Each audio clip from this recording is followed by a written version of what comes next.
Media समय में आपका स्वागत है।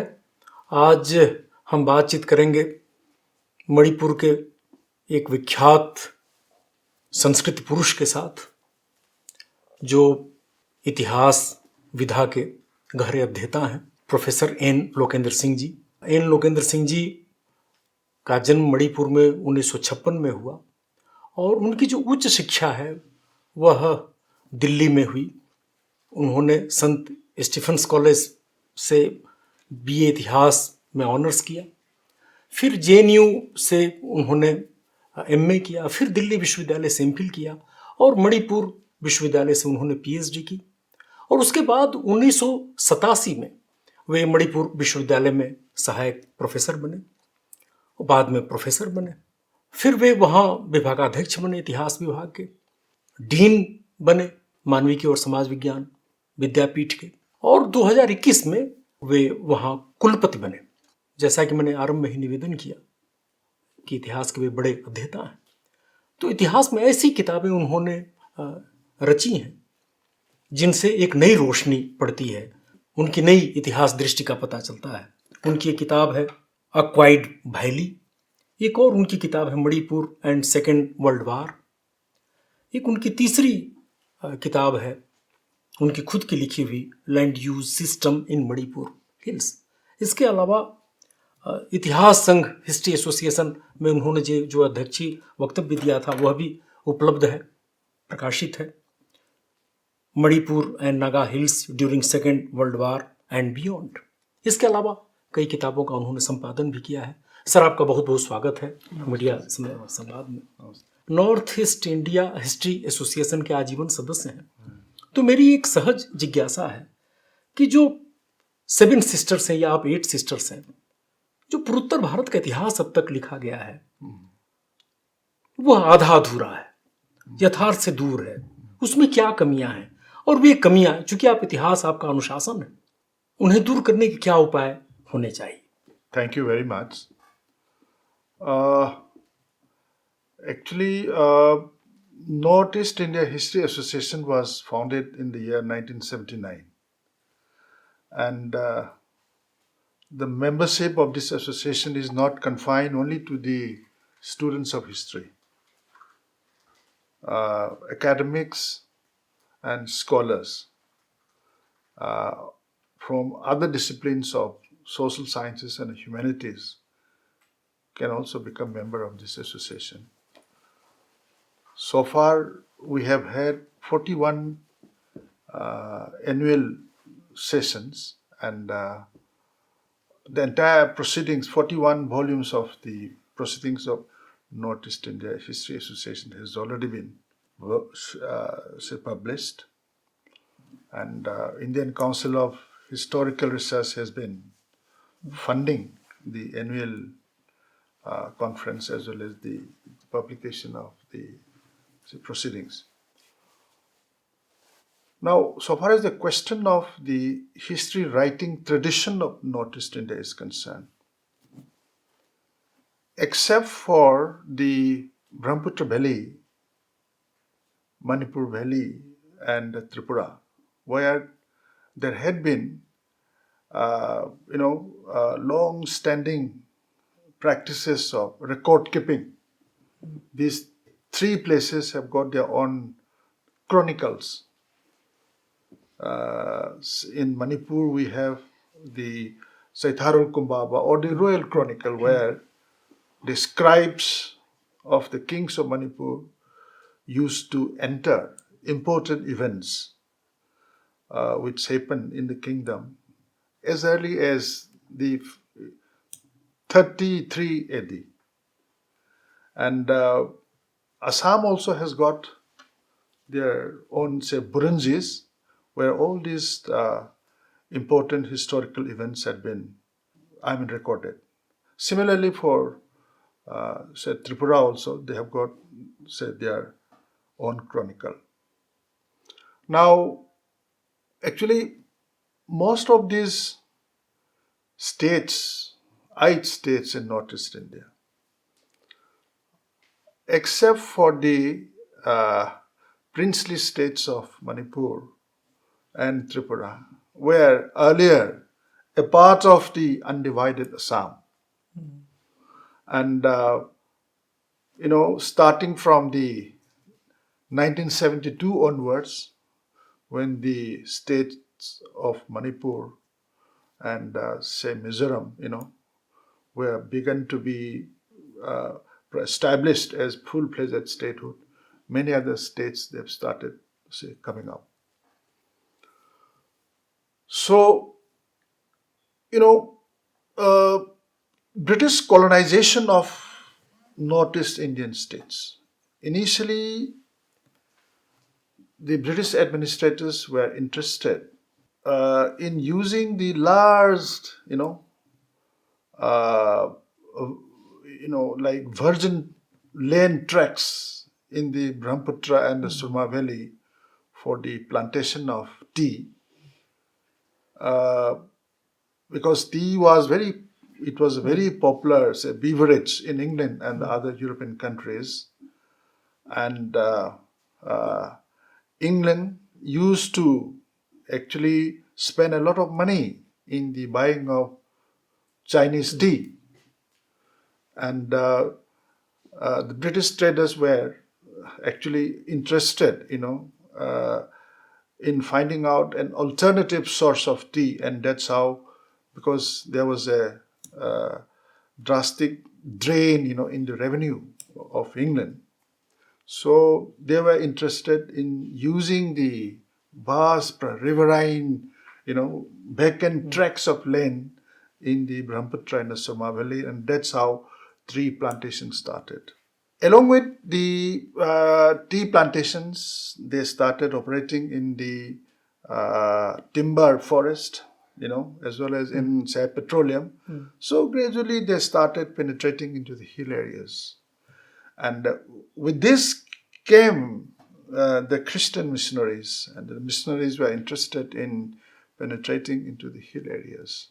Now, this tradition of history writing, and keeping the historical, events recorded, as I said, in the kingdom of, say, Manipur, Tripura, and Assam, they have some kind of history writing traditions in their own way. Now, so far as the other, hilly places were concerned, nowadays, I think there are more than 230 tribes in Northeast India. And many of these tribes, they had their traditions of past history through oral traditions, which was used to be passed on from generation to generation, because they were actually in a state of semi-literate societies.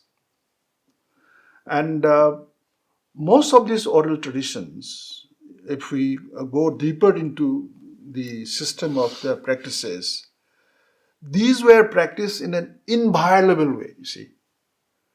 The earlier practice was that, these oral traditions like chants, mantras, their practices, these were performed in such a way that it could not be violated. It was actually, these practices were held in a very sacred way. With the coming of the Christianity, of course, the people of, say, belonging to the different tribal communities, ethnic communities, they have started forgetting it, because they have got an alternative, faith for them now, which promised them a better future and a more organized kind of a way of life. But on the other hand, these Christian missionaries and the colonial officers, when they started penetrating all these areas, they began to, record the way of life of the people in various ways in their day-to-day tour diaries. The colonial officers have a practice of maintaining their diaries, administrators as well as the, church administrators and other missionaries. So by and large, we can say that proper history written in the Rankian model, Ranke's model in the framework, the history broadly, see, it began by around the fourth decade of the 19th century. And there are less archaeological, excavations in the hilly tracts also. Archaeology department is working very effectively in the Brahmaputra Valley, to a certain extent in Surma Valley, and to a certain extent in, say, Manipur. Now, of course, archaeology department has been, say, well established in practically in almost all the states, but a lot more are to be done in the field of archaeology. And without proper archaeological excavations and scientific interpretations of those findings, it's not easy to reconstruct a scientific and by and large a good kind of a past history of the people. So we need to give a lot of emphasis in the archaeology section, archaeological excavations of all the northeastern states, particularly in the hilly states, so that the medieval and ancient history of these societies can be reconstructed, in addition to the proper and effective use of the oral traditions and other oral lore which have been passed on from generation to generations. And let me tell you that people often used to ignore these oral traditions and oral lore. But I feel that these oral traditions, they are actually the living, historical facts. Because if you go to archives, you do not know whether those printed materials that are maintained in the archives are written in an, objective way. There might have been a lot of subjective elements in that. But all these oral traditions are actually historical sources which are alive and which are still being practiced. Of course, these are being gradually ignored, because of modernization. And because before all these things are gradually being wiped out, it is time for us to record all these alive historical sources for the ancient past and the medieval days of all these tribal societies, so that we can understand their life, in the pre-1840 period. भी आप जैसा बता रहे थे कि पूर्वोत्तर की जो 230 जनजातियां हैं, उनके इतिहास को संरक्षित करने का कोई प्रयास ब्रिटिशर्स ने किया? मैंने did they try to preserve the oral tradition of those 230? I have not come across any of those attempts. But of late, some of my colleagues who are working in Rajiv Gandhi University, they tied up with some British universities, and they are actually in the process of recording and collecting all those available oral sources and oral traditions for the reconstruction of the ancient and the medieval, and even for the modern history also of many of the tribes in Arunachal Pradesh. I am not keeping in touch with what they are actually their actual activities are now. जो Britishers ने diary लिखा और उनके आधार पर जो इतिहास पूर्वोत्तर का लिखा गया, उस पर आपकी क्या टिप्पणी है? वो कितना मौलिक है? क्योंकि हमारा जो इंडोजिनस जो सोर्स था, उसके आधार पर जो ओरल ट्रेडिशन था, उसकी तो उपेक्षा हुई. Now the market is flooded with the number of publications. These publications are basically the publications of theses which were submitted in various universities by the PhD scholars, and most of these theses, you see that they are based on the archival sources, on the gazetteers prepared by the colonial administrators, archival sources of the communications between the provincial officers and the officers based at Delhi and Calcutta. and the Home Department, so on and so forth. Now, you see, the thing is that the British officers, they have, their attitudes of looking upon the people from the perspective of a civilizing mission is always noticeable. Whenever they write, you come across many uncomfortable words which are being used, in relation to the native people, and a very patronizing kind of a language, and they do not seem to have, I don't think they understood the system of the socio-political life that the people were having, by the time when they recorded. They had a completely different system of the social structure, completely different system of understanding of how the society functions. They have a complete system of epistemology. It's completely different. And therefore, they were trying to interpret it from their own perspective.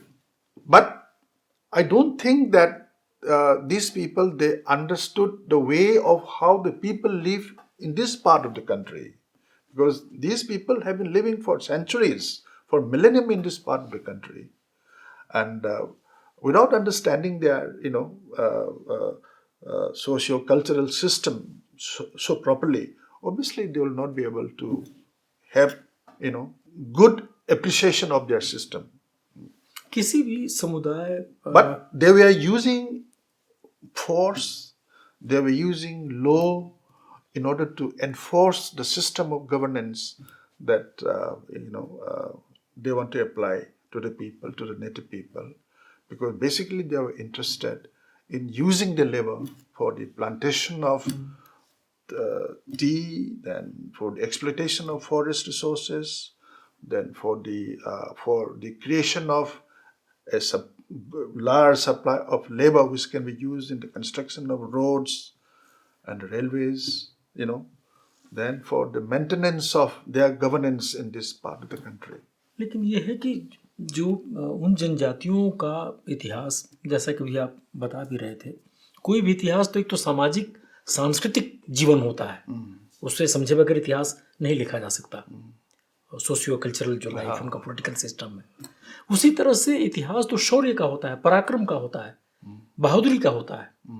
तो जो पूर्वोत्तर का इतिहास उपलब्ध है उसमें कितना उनका सामाजिक सांस्कृतिक जीवन है, कितना शौर्य है, कितना पराक्रम है, अभी जो उपलब्ध है पूर्वोत्तर भारत का इतिहास, उसमें यह कितना उपलब्ध है अभी? Because as I said that, because most of these historical writings, the sources they have used so far is basically archival sources, and we need to, because in the colonial sources there are a lot of distortions of historical facts. Distortions in the sense that number one, they were not able to understand the real socio-economic and political system which was in operation at that time. They were looking at from their own perspective, from their own from their own worldview. Then thirdly, that they had some economic and a political objective, and they were using coercion in order to control these people. But nevertheless, these sources that they have left behind a form of archival sources, these sources are being used, as I have stated, by the students of history and other social sciences for the reconstruction without questioning the nature of colonialism. Because they need to have a critical understanding of the ultimate objective of, say, colonialism, in India. Because without understanding that and without questioning the very purpose of colonialism, merely reconstructing the history on the basis of what they have got in the records, I think that is, not a very appropriate and correct interpretations or correct reconstruction of the past history of the societies. A lot more works are to be done in that line.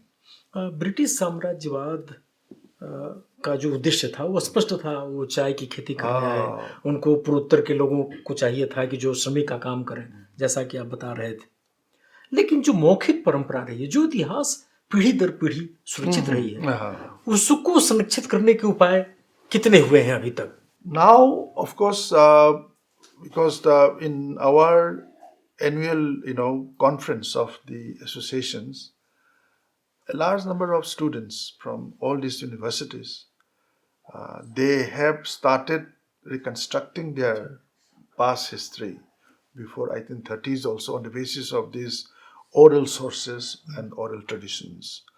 Oral history has begun to be used now, and there are a good number of small articles being prepared by the scholars who are doing research in all these say universities.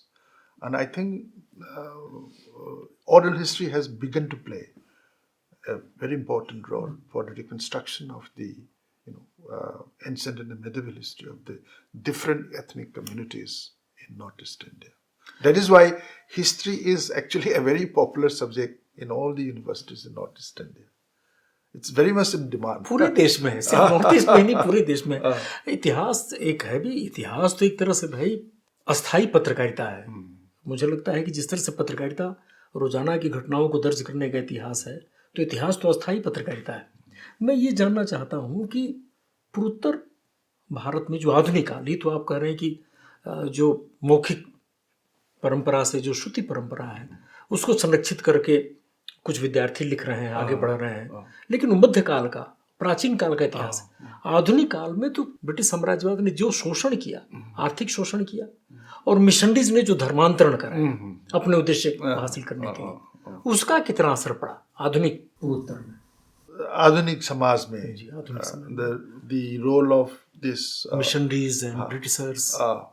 Even in the reconstruction of the social and economic life also, whatever materials that they have left behind, those materials are not sufficient to give an insight into how the society really functions, because one has to use a number of other methods. Social anthropology will have to be used.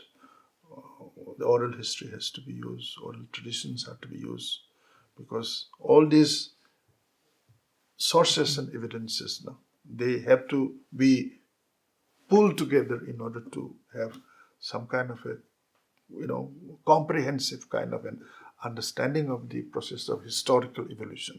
पूरे पूर्वोत्तर भारत में हिंदी की क्या स्थिति है? जैसे मणिपुर में हिंदी परिषद है, वे महिप जैसी पत्रिका निकालते हैं।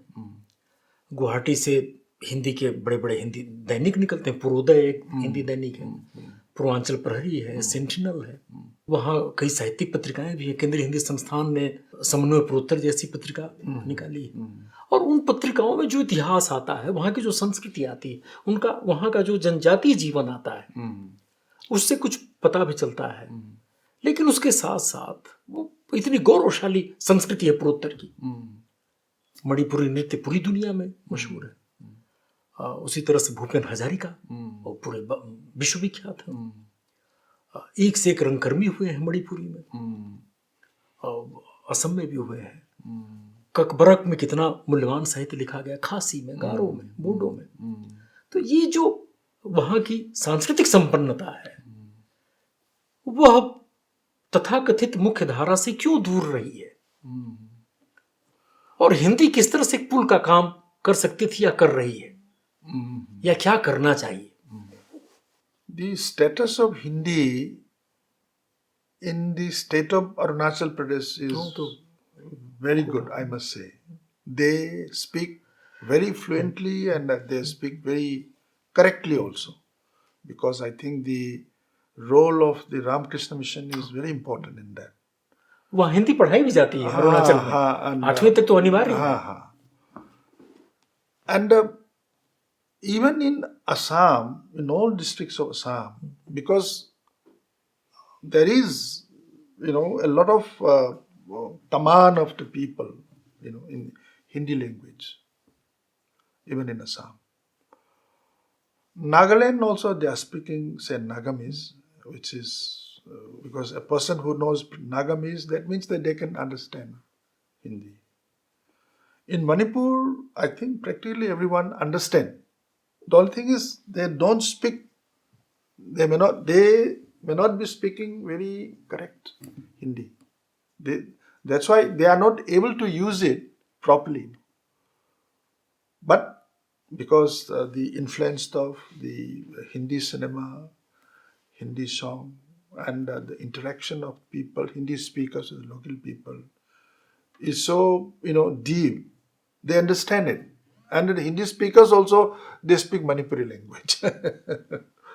So, but there has not been a very concerted effort like the Ramakrishna Mission used to take up in Arunachal in the case of Manipur. There is a Hindi department in my university. There are good Hindi scholars also. But to popularize it and to encourage it, we need to actually take up, say little more initiative, that we need to do. Manipur के अनेक विद्यार्थी हमारे विश्वविद्यालय में भी रहे हैं, हाँ. हमारे जनसंचार विभाग में भी। लेकिन मैं ये जानना चाहता हूँ कि हिंदी का कुछ दाय भी है पूर्वोत्तर की भाषाओं के प्रति, और अगर वहाँ का पूरा साहित्य, जैसे मणिपुर के नवजागरण कालीन कविताएं बहुत अनुदित हुई हैं, बोडो कविताएं अनुदित हुई हैं, मौसमिया की हुई हैं, हिंदी के प्रति पूर्वोत्तर के लोगों की क्या अपेक्षा है हिंदी के प्रति? There has been a lot of influence of Hindi literature, even in Manipuri literature or the Assami literature or the provincial literature. And all these literature, they actually have a very good command over language. It's only people like me who are not very much, associated with the issues of language that, we do not take, much interest in this. But if the necessity comes, we interact, we speak in Hindi, even if it is not very correct, whenever it is necessary. So that is the thing. But so far as literature is concerned, there has been considerable influence of Hindi literature and the Bengali literature in Manipuri literature. और पहले तो उसी लिपि भी एक ही थी, वो लिखी जाती थी। नहीं, मैं अपेक्षा की बात कर रहा था। मणिपुरी में भारतीय भाषाओं का कितना साहित्य अनुदित हुआ है, क्योंकि जब तक अनुवाद नहीं होगा या मणिपुरी भारतीय भाषाओं में है, जब एक दूसरी भाषाओं में रचनाएं अनुदित होंगी तभी तो एक साकार संबंध बनेगा, आपसी समझदारी और साझेदारी बढ़ेगी। A lot of Hindi text have been translated into Manipuri language. Bengali text have also been translated. We used to read in the Manipuri translations actually. All these Bankim Chandra, Sarat Chandra, Munshi Premchand, all these people we read in the translated text. Similarly, there have been certain translation works from Manipuri to other languages also. But how far this translation work, has been popularized in other languages, that part I'm not so very sure. But the translation work is a continuing process. It's a continuing process. बहुत बहुत हम आपके आभारी हैं sir, आपने समय दिया और एक अच्छी बातचीत हम लोगों की। बहुत बहुत धन्यवाद सर। शुक्रिया।